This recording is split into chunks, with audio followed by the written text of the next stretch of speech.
En junio de 2015, la policía brasileña arrestó en su lujosa casa de São Paulo a Marcelo Odebrecht, uno de los empresarios más poderosos de Brasil. Cuando se hizo pública su detención, muchas personas se llevaron las manos a la cabeza y todos los políticos de la región echaron a temblar. Marcelo Odebrecht pasó de ser el jefe de una de las firmas de construcción más grandes del mundo a protagonizar el mayor caso de corrupción empresarial. Su empresa gastó más de 800 millones de dólares en sobornar a presidentes y funcionarios del gobierno de 12 países para conseguir contratos millonarios de obras públicas.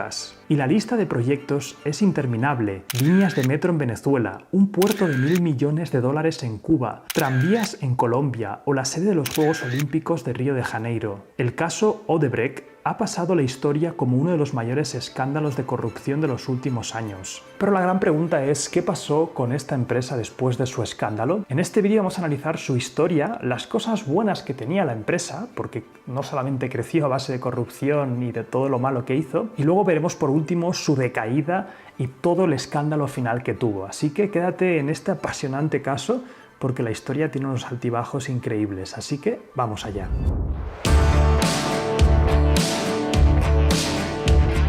Historia de Odebrecht.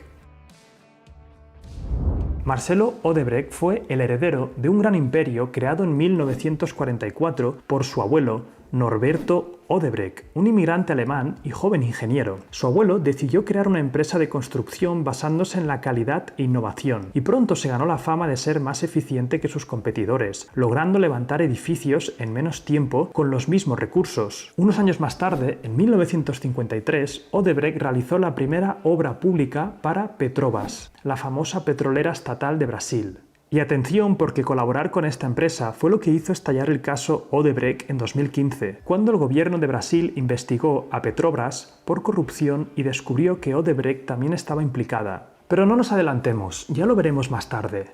Lo importante de esta época es que Odebrecht tuvo un gran crecimiento porque empezó a construir carreteras, centrales hidroeléctricas y nucleares. Con el tiempo, la empresa de construcción acabó convirtiéndose en uno de los mayores grupos industriales de Brasil, con varios negocios en el sector de la energía. Y a partir de 1979, Odebrecht comenzó a operar también en el extranjero, con proyectos hidroeléctricos en Chile y Perú. Desde entonces, su estrategia para expandirse internacionalmente fue adquirir empresas de ingeniería y construcción en otros países. Y de esta forma, Odebrecht acabó teniendo proyectos en casi toda América Latina, en varios países de África y en Estados Unidos. Llegados a este punto, muchos se preguntaban, ¿cómo es posible que Odebrecht consiga tantos contratos de obras públicas, incluso en países del extranjero?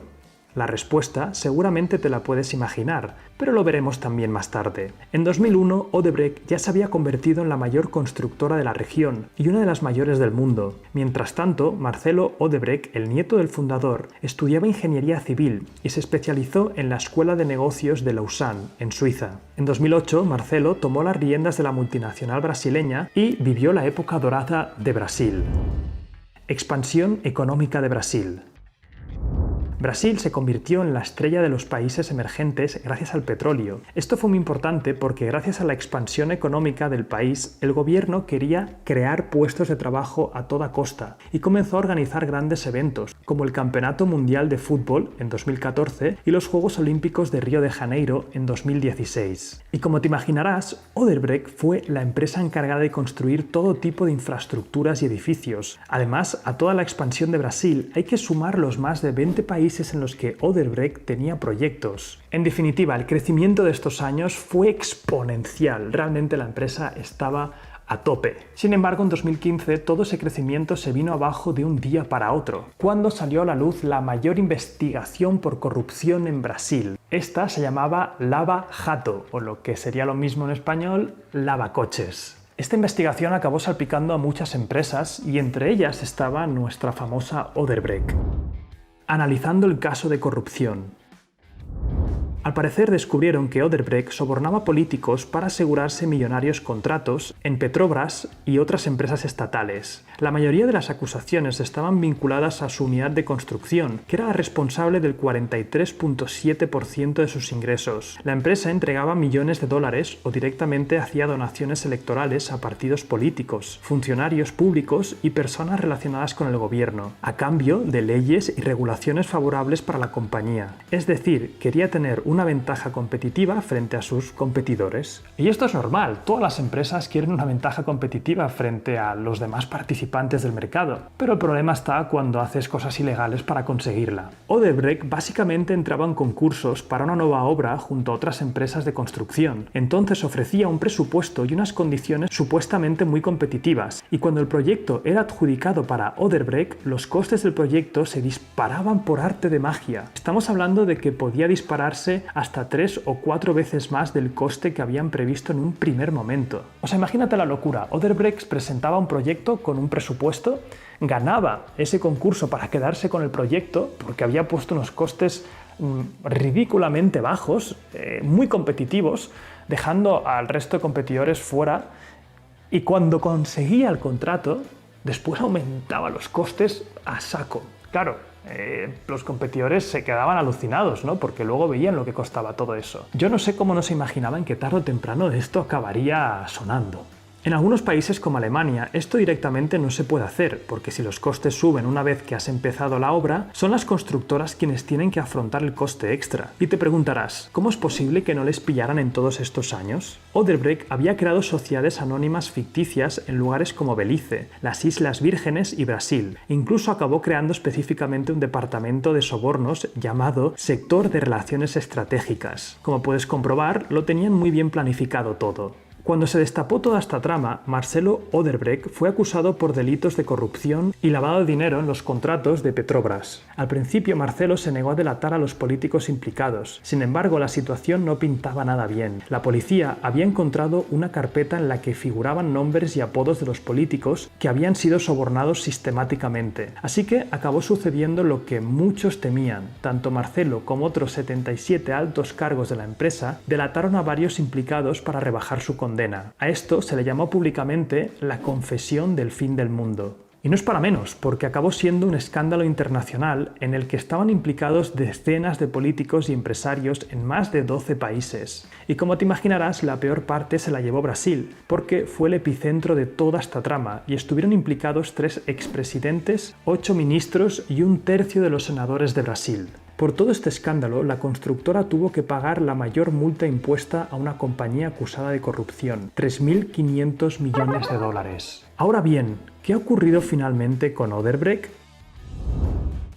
Nueva identidad y nuevo futuro.